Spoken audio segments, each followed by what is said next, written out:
I love you two.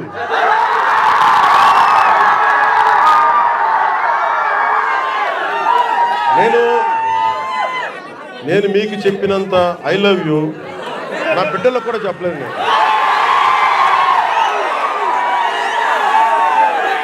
మీరు చూపించే ప్రేమ పవన్ కళ్యాణ్కి అధికారం ఉన్నా లేకపోయినా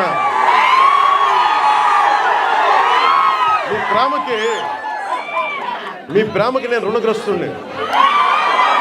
ఏం చేస్తే రుణం తీర్చుకుంటాం. అందుకనే నేను భగవంతుని ఒకటే అడిగా. నా గుడి ఏంటి మనం ఆగింది గుడి?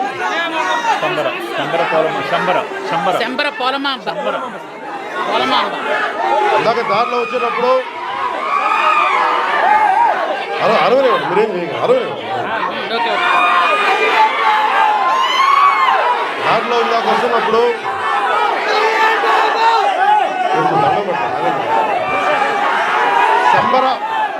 శంబర పోలమాంబ తల్లిని అడిగా.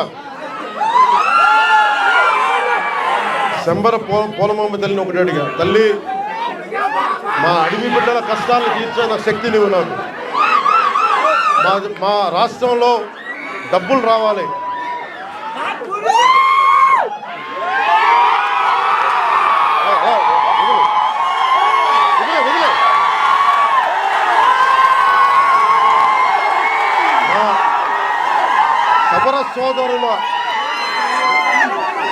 మా సవర సోదరుల ఇది వాళ్ళ పెయింటింగ్స్ని కానీ వాళ్ళ చిత్రాలని కానీ నేను అమిత్ షా గారికి ఇచ్చాను. హోంశాఖ మనకి అమిత్ షా గారికి ఒకటే చెప్పారు, చాలా గర్వంగా చెప్పా, ఇది సార్ మా సవరుల ఆర్ట్, ఇది మా సవర సోదరుల ఆర్ట్, ఇది మా గిరిజన బిడ్డల ఆర్ట్, ఇది.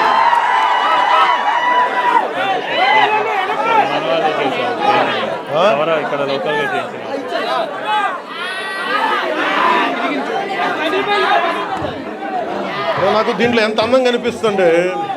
చాలామంది విదేశీయులు మీనకు సరిగ్గా 6 నెలల సమయం ఉన్నారు. 6 నెలల సమయంలో ఇక్కడున్న మీకున్న లోపల శక్తి సమర్థత కానీ, మన సౌర సోదరుల ఆర్ట్ కానీ, టూరిజం కానీ అన్నిటినీ కూడా మీకు ఒక ప్రణాళిక చేసి 27 లోపు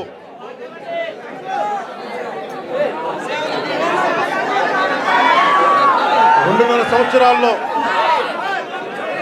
సంవత్సరాల్లో నేను ఇక్కడ అభివృద్ధి చేసి చూపిస్తాను. ఇక్కడ ముఖ్యమంత్రి గారి ఆధ్వర్యంలో, ప్రధానమంత్రి గారి నిర్దేశకత్వంలో నేను కానీ మా మంత్రివర్గ సహచరులు కానీ మీకోసం ఒక కూలీలా పనిచేస్తాం, మీకోసం తిరుగుతాం. చాలామంది చేయడానికి సంసిద్ధంగా ఉన్నారు, మీకోసం పనిచేస్తాం. ఇంకొకసారి మాటిస్తూ మీకు 2 నెలలకు ఒకసారి 3 రోజులు మన ప్రాంతాల్లో నేను తిరుగుతాను.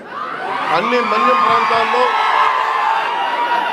10 నుంచి 12 రోజులు మన గిరిజన ప్రాంతాలన్నీ తిరిగి, ఎక్కడైతే నీళ్లు లేవు, ఎక్కడైతే స్కూల్స్ ఇబ్బందులు ఉన్నాయి, గిరిజన సంక్షేమ హాస్టల్స్ ఎలా ఉన్నాయి, అలాగే మనకి టూరిజం ద్వారా మీకు అభివృద్ధి ఎలా ఉండాలి, ఇవన్నీ ముందుకు తీసుకెళ్తామని తెలియజేసుకుంటూ, అలాగే మీ భూముల్లో పంటలు పండి మీకు ప్రకృతి వ్యవసాయంలో మీరు ఆరితేరేలాగా, దానికి మార్కెట్ వచ్చేలాగా మేమందరం సాయశక్తుల కృషి చేస్తామని తెలియజేసుకుంటూ మీ అందరికీ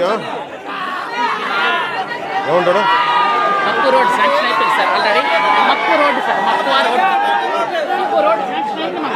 ఇవన్నీ మీరు దారి పొడవుతో నాకు మీరు అందరూ రకరకాల వినతులు ఇచ్చారు, వినతి పత్రాలు ఇచ్చారు, రోడ్లు ఉన్నాయి, అలాగే